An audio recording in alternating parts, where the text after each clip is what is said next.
dans le jardin, lieu de rencontre où Jésus se rendait souvent avec ses disciples pour les enseigner des choses du royaume de son Père et développer plus d'intimité avec eux.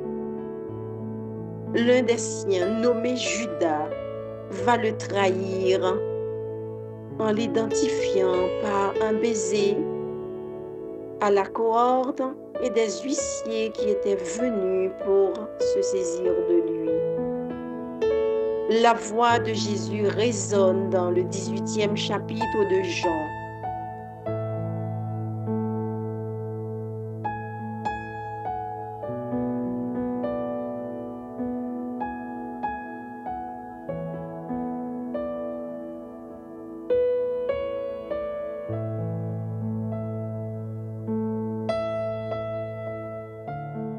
Jésus alla avec ses disciples de l'autre côté du torrent du Cédron, où se trouvait un jardin, dans lequel il entra, lui et ses disciples. Judas, qui le livrait, connaissait ce lieu, parce que Jésus et ses disciples s'y étaient souvent réunis. Judas donc, ayant pris la cohorte et des huissiers qu'envoyèrent les principaux sacrificateurs et les pharisiens, vint là avec des lanternes, des flambeaux et des armes. Jésus, sachant tout ce qui devait lui arriver, s'avança et leur dit: « Qui cherchez-vous » Ils lui répondirent: « Jésus de Nazareth. » Jésus leur dit: « C'est moi. » Et Judas, qui le livrait, était avec eux. Lorsque Jésus leur eut dit: « C'est moi », ils reculèrent et tombèrent par terre. Il leur demanda de nouveau: « Qui cherchez-vous » Et ils dirent: « Jésus de Nazareth. » Jésus répondit: « Je vous ai dit que c'est moi. Si donc c'est moi que vous cherchez, laissez aller ceci. » Il dit cela afin que s'accomplisse la parole qu'il avait dite: « Je n'ai perdu aucun de ceux que tu m'as donnés. » Simon-Pierre, qui avait une épée, la tira, frappa le serviteur souverain sacrificateur et lui coupa l'oreille droite. Ce serviteur s'appelait Malchus. Jésus dit à Pierre: « Remets ton épée dans le fourreau. Ne boirai-je pas la coupe que le Père m'a donnée à boire ?» La cohorte, le tribun et les huissiers des Juifs se saisirent alors de Jésus et le lièrent.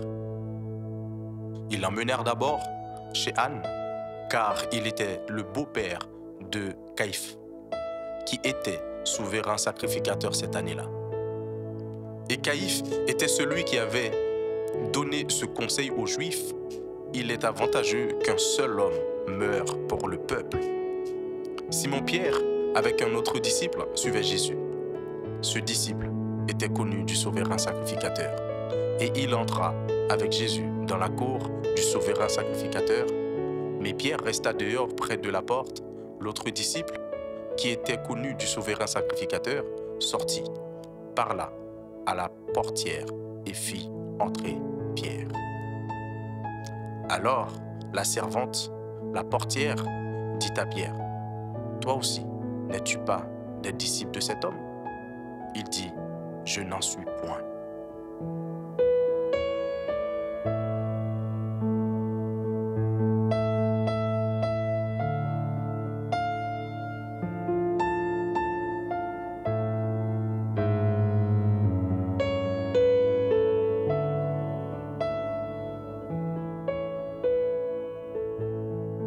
Les serviteurs et les huissiers qui étaient là avaient allumé un brasier, car il faisait froid et ils se chauffaient.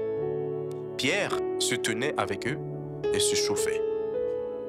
Le souverain sacrificateur interrogea Jésus sur ses disciples et sur sa doctrine. Jésus lui répondit: « J'ai parlé ouvertement au monde. J'ai toujours enseigné dans la synagogue et dans le temple, où tous les Juifs s'assemblent, et je n'ai rien dit en secret. Pourquoi m'interroges-tu?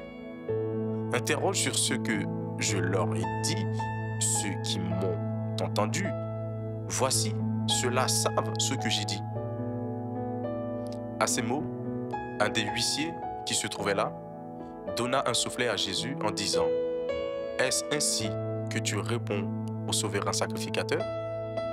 Jésus lui dit: « Si j'ai mal parlé, fais voir ce que j'ai dit de mal.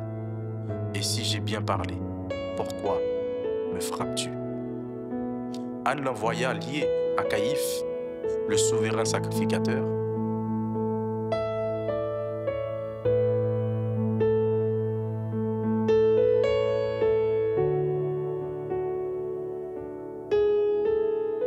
Simon Pierre était là et se chauffait.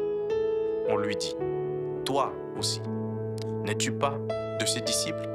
Il le nia et dit: « Je n'en suis point. » Un des serviteurs du souverain sacrificateur, parent de celui à qui Pierre avait coupé l'oreille, dit: « Ne t'ai-je pas vu avec lui dans le jardin ?» Pierre le nia de nouveau, et aussitôt le coq chanta.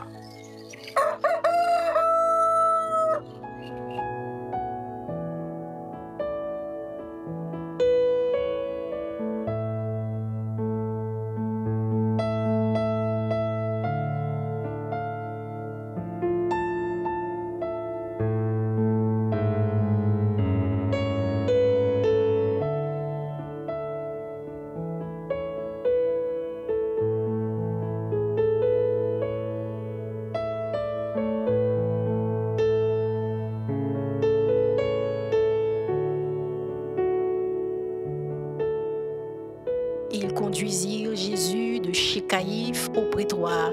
C'était le matin. Ils n'entrèrent point eux-mêmes dans le prétoire, afin de ne pas se souiller et de pouvoir manger la Pâque. Pilate sortit donc pour aller à eux, et il dit: « Quelle accusation portez-vous contre cet homme ?» Ils lui répondirent: « Si ce n'était pas un malfaiteur, nous ne te l'aurions pas livré. » Sur quoi Pilate leur dit: « Prenez-le vous-même et jugez-le selon votre loi. » Les Juifs lui dirent: « Il ne nous est pas permis de mettre personne à mort. » C'était afin que s'accomplît la parole que Jésus avait dite lorsqu'il indiqua de quelle mort il devait mourir. Pilate rentra dans le prétoire, appela Jésus et lui dit: « Es-tu le roi des Juifs ?» Jésus répondit: « Est-ce de toi-même que tu dis cela? Ou d'autres te l'ont-ils dit de moi ?» Pilate répondit: « Moi, suis juif. Ta nation et les principaux sacrificateurs t'ont livré à moi. Qu'as-tu fait ?» « Mon royaume n'est pas de ce monde. » répondit Jésus. « Si mon royaume était de ce monde, mes serviteurs auraient combattu pour moi afin que je ne fusse pas livré aux Juifs. Mais maintenant, mon royaume n'est point d'ici-bas. » Pilate lui dit: « Tu es donc roi ?» Jésus répondit: « Tu le dis, je suis roi. Je suis né et je suis venu dans le monde pour rendre témoignage à la vérité.